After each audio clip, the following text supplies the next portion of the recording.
আপনার তৃতীয় প্রশ্ন হচ্ছে আওয়ামী লীগের হাল ধরবো কিনা। আওয়ামী লীগের দায়িত্ব তখনই নেওয়ার প্রশ্ন আসবে আওয়ামী লীগ সংগঠন হিসাবে যখন আত্মসমালোচনা করবে, তাদের কর্মকাণ্ডগুলো স্বীকার করবে এবং যারা আওয়ামী লীগকে এই পথে নেতৃত্ব দিয়ে ধ্বংসের পথে নিয়ে গিয়েছে তাদেরকে জবাবদিহি করবে, যারা হত্যা, খুন, গুমের সাথে জড়িত, দুর্নীতির সাথে জড়িত তাদের বিচারের আওতায় এনে শাস্তি দেবে এবং আওয়ামী লীগ যখন ক্লিন হবে তারপরে যদি তারা চায় নেতৃত্ব দেন আমি বিবেচনা করতে পারি, তার আগে কোনোদিনও না। বঙ্গবন্ধু যেই পলিসিগুলো নিয়েছেন, গণতন্ত্রকে মোটামুটি বিলুপ্ত করা, বাকশাল তৈরি করে, আমার বাবাকে সেটা খুবই দুঃখ দিয়েছে। কিন্তু আমার কাছে 6 মাসের ভিতর প্রতীয়মান হয় আমরা জাতির সাথে বিশ্বাসঘাতকতা করেছি।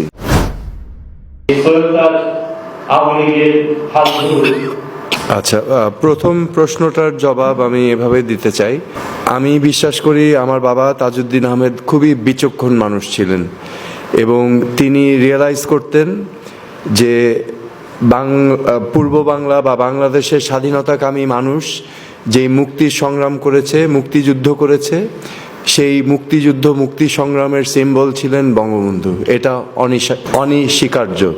এবং উনি যেহেতু মনে প্রাণে বিশ্বাস করতেন একটি সমৃদ্ধশালী বাংলাদেশের ভবিষ্যতে, উনি কোনোভাবেই আমাদের মুক্তিযুদ্ধের অর্জন কোনোভাবে যাতে ক্ষতিগ্রস্ত হয় সেটা তিনি চাননি এবং তিনি বিশ্বাস করেছেন একতায়। এখন বঙ্গবন্ধু যেই পলিসিগুলো নিয়েছেন, গণতন্ত্রকে মোটামুটি বিলুপ্ত করা, বাকশাল তৈরি করে, আমার বাবাকে সেটা খুবই দুঃখ দিয়েছে এবং তিনি কিন্তু চুপ করে থাকেননি। এখানে অনেকে আমি বলতে শুনেছি যে তাজউদ্দীন আহমেদও কোনো সময় আওয়ামী লীগের বিরুদ্ধে বা বলেননি, জোহরা তাজউদ্দীনও বলেননি। এটা কিন্তু ঠিক না। আমরা যদি 72 থেকে 75 পর্যন্ত দেখি, আওয়ামী লীগের কাউন্সিল অধিবেশনগুলোতে কিন্তু তাজউদ্দীন আহমেদ এই পয়েন্টগুলো বারংবার তুলে ধরেছেন, হ্যাঁ, যে আমরা কিন্তু আমাদের চেতনা, আমাদের মূল্যবোধ থেকে সরে গিয়েছি। উনি দুর্নীতি নিয়ে কথা বলেছেন যে কিভাবে দুর্নীতি প্রত্যেকটা প্রতিষ্ঠানের ভিতরে প্রাতিষ্ঠানিকভাবে রূপ নিচ্ছে। তিনি অব্যবস্থাপনার বিরুদ্ধে বলেছেন, অনিয়মের বিরুদ্ধে বলেছেন, দলীয়ভাবে যে দুর্নীতি হচ্ছে, আইডিওলজিক্যাল দুর্নীতির কথা বলেছেন। তিনি কিন্তু বারংবার এগুলো মেনশন করেছেন এবং ওনার অবস্থান থেকে উনি প্রতিবাদ করে গিয়েছেন। তো এটা ঠিক না যে উনি প্রতিবাদ করেননি, তিনি তার জায়গা থেকে যতটুকু পেরেছেন প্রতিবাদ করে গিয়েছেন এবং ওনার মাথায় সবসময় ছিল যে মুক্তিযুদ্ধ, লাখো শহীদের অবদান, সেটা যেন কোনোভাবেই লক্ষ্যভ্রষ্ট না হয়ে যায় এবং বঙ্গবন্ধুর যে অবস্থান মানুষের বুকে সেটাও তিনি উপলব্ধি করেছেন।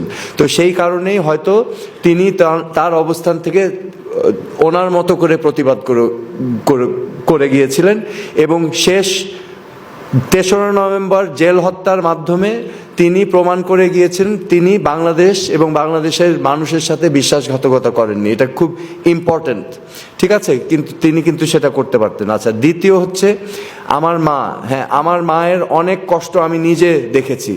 ওনাকে যেভাবে অসম্মান, আমার মাকেও অসম্মান করা হয়েছে বারংবার, বাট তিনিও দৃঢ়তার সাথে ওই একই চিন্তা, একই ভালোবাসা দেশের প্রতি, দেশের মানুষের প্রতি এবং মুক্তিযুদ্ধের একতা রাখার জন্য কিন্তু তিনি নিরলসভাবে নিজেকে উৎসর্গ করেছেন।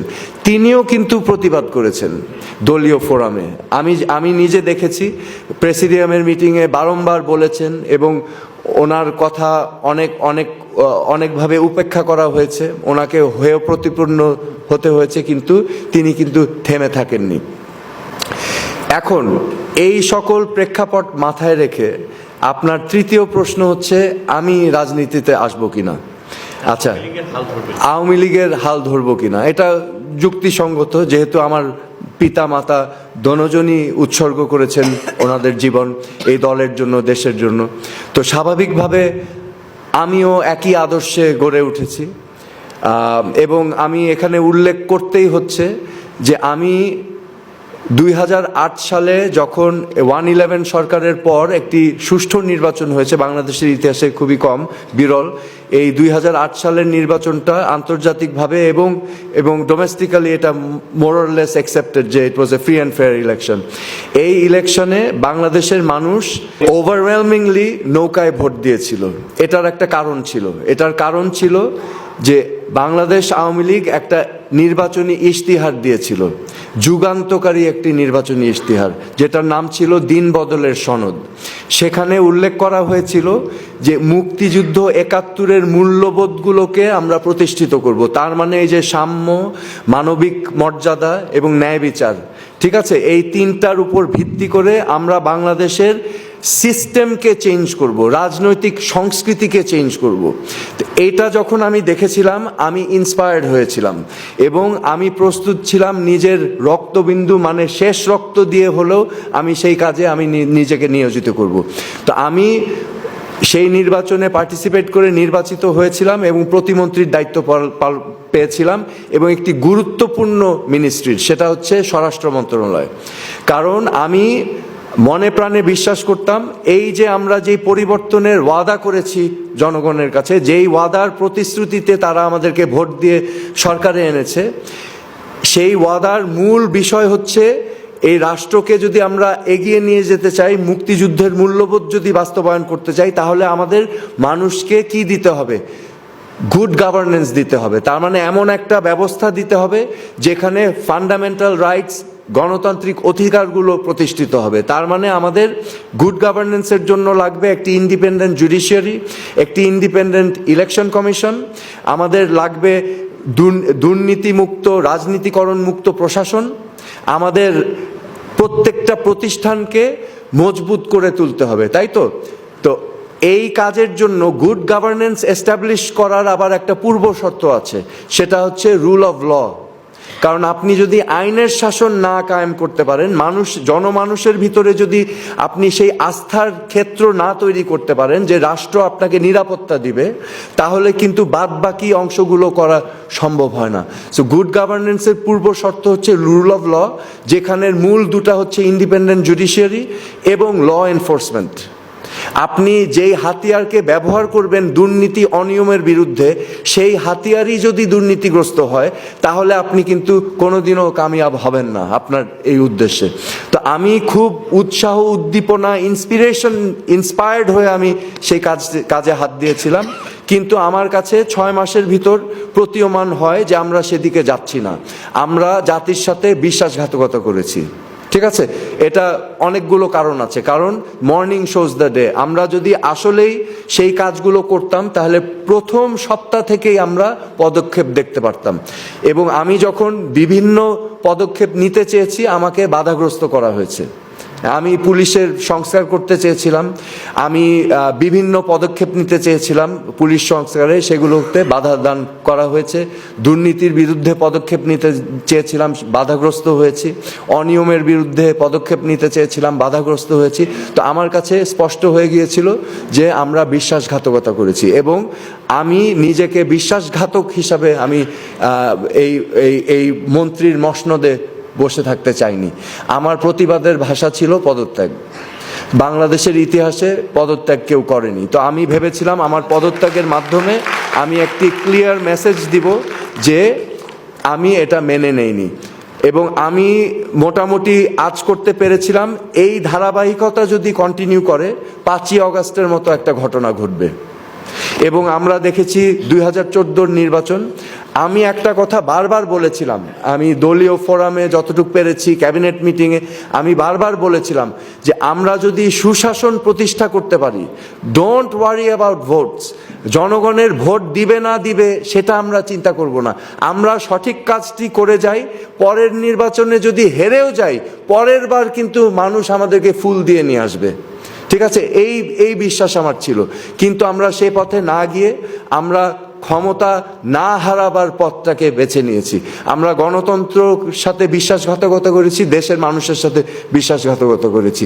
এবং এই জুলাই অগাস্ট মাসের যেই গণ অভ্যুত্থান, এই গণ অভ্যুত্থানে যেভাবে গণহত্যা করা হয়েছে এবং তার পূর্ববর্তী 15 বছর অনিয়ম, দুর্নীতি, হত্যা, গুম, নির্যাতন এবং জনমানুষ এবং রাজনৈতিক প্রতিপক্ষকে যেভাবে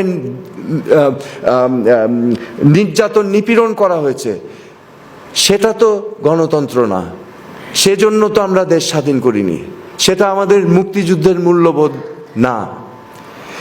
এবং এই জুলাই আগস্টের অভ্যুত্থানে যেটা আমি বাংলাদেশের সকল জনগণের সাথে আমরা উইটনেস করেছি, সেটা গণহত্যা। ইয়াং ছেলে মেয়ে সহ হাজার হাজার মানুষকে হত্যা করা।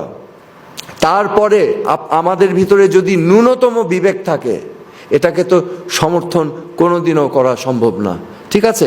সো আওয়ামী লীগের দায়িত্ব তখনই নেওয়ার প্রশ্ন আসবে আওয়ামী লীগ সংগঠন হিসাবে যখন আত্মসমালোচনা করবে এবং আত্ম উপলব্ধি করবে, তাদের কর্মকাণ্ডগুলো স্বীকার করবে এবং যারা আওয়ামী লীগকে এই পথে নেতৃত্ব দিয়ে ধ্বংসের পথে নিয়ে গিয়েছে তাদেরকে জবাবদিহি করবে, যারা হত্যা, খুন, গুমের সাথে জড়িত, দুর্নীতির সাথে জড়িত, তাদের বিচারের আওতায় এনে শাস্তি দেবে। এবং আওয়ামী লীগ যখন ক্লিন হবে, তারপরে যদি তারা চায় নেতৃত্ব দেন, আমি বিবেচনা করতে পারি, তার আগে কোনো দিনও না। Thank you very much.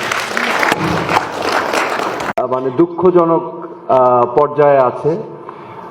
আমি এই জন্য রাজনীতি থেকে নিজেকে সরিয়ে ফেলেছি এবং বর্তমানে আপনারা হয়তো অনেকেই জানেন, বাংলাদেশে এখন আমি একটা চেষ্টা করছি স্বাস্থ্য সচেতনতা সৃষ্টি করা। এখানে নানাবিধ অসুখ বিসুখ, রোগ ব্যাধিতে আক্রান্ত হচ্ছে লক্ষ লক্ষ কোটি কোটি মানুষ। তো আমি চেষ্টা করছি সচেতনতা সৃষ্টি করার এবং এই কাজে আমি সাংঘাতিক তৃপ্তি পাচ্ছি, কারণ একটি মানুষের জীবনে সবচেয়ে মূল্যবান সম্পদ হচ্ছে সুস্থতা। তো এখন আপনি যেই কথাটা আমাকে বললেন, আজকে আমরা যেই আলাপটা করছি, আসলে আমার এখানে চাওয়া পাওয়ার কিছু নাই, আপনারা নিশ্চয়ই জানেন সেটা। কারণ আমার যখন ক্ষমতা ছিল আমি সেটা ধরে রাখিনি, আমার কোনো মোহ নাই ক্ষমতার প্রতি। কারণ আমাদের পরিবারের সবসময় আমাদের আদর্শ হচ্ছে রাজনীতি মানে জনগণকে সার্ভিস দেওয়া, সেটা নিজের ব্যক্তিগত সমৃদ্ধি সাধন করা না। সো আমি আজকে এইরকম আলোচনার মাধ্যমে আমি বারবার বলবো, এই ইনফরমেশনগুলো উন্মুক্ত করে দেওয়া, যাতে নতুন প্রজন্ম অনুপ্রাণিত হয়। আজকে এই তাজউদ্দিন আহমেদকে নিয়ে এই অনুষ্ঠানের মাধ্যমে আমরা আপনাদের কাছে তাজউদ্দিন আহমেদকে পরিবেশন করলাম।